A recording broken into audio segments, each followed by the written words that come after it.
ধিঙত যেটো নাৰকীয় ধৰ্ষণ কাৰ্য সংঘটিত হল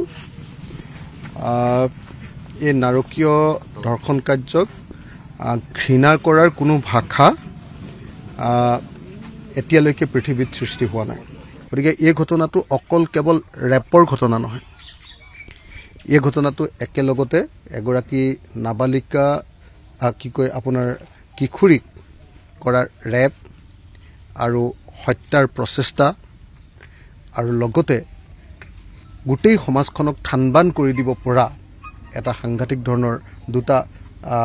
জাতিৰ মাজত ধৰ্মৰ মাজত কাজিয়া লগাই দিব পৰা এটা ধৰণৰ এটা ভয়ানক ঘটনা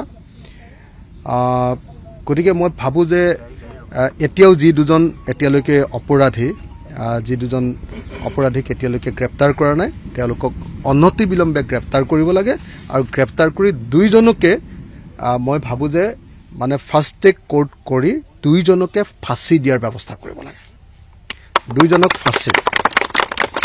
ফাঁসি দি দিলেহে এনেকুৱা ধৰণৰ মানে দৃষ্টান্তমূলক শাস্তি ফাঁসি যদি 2 মাহ বা 3 মাহ কোৰ্টৰ মানে হেৰি কৰি প্ৰমাণো কৰি লয় যে এই লৰাগিটাই হয় আৰু এটুৱে কৰিছে আৰু এনেকে যদি কৰি লৈ ফাঁসি দি দিয়াৰ ব্যৱস্থা কৰে একবাৰ ফাঁসি দি দিলে মই ভাবো যুগান্তৰলৈ মানুহে বুজি পাই যাব যে ধৰ্ষণৰ শাস্তি পৃথিৱীৰ আটাইতকৈ ডাঙৰ শাস্তি আৰু এই কাম কেতিয়াও কৰা উচিত নহয়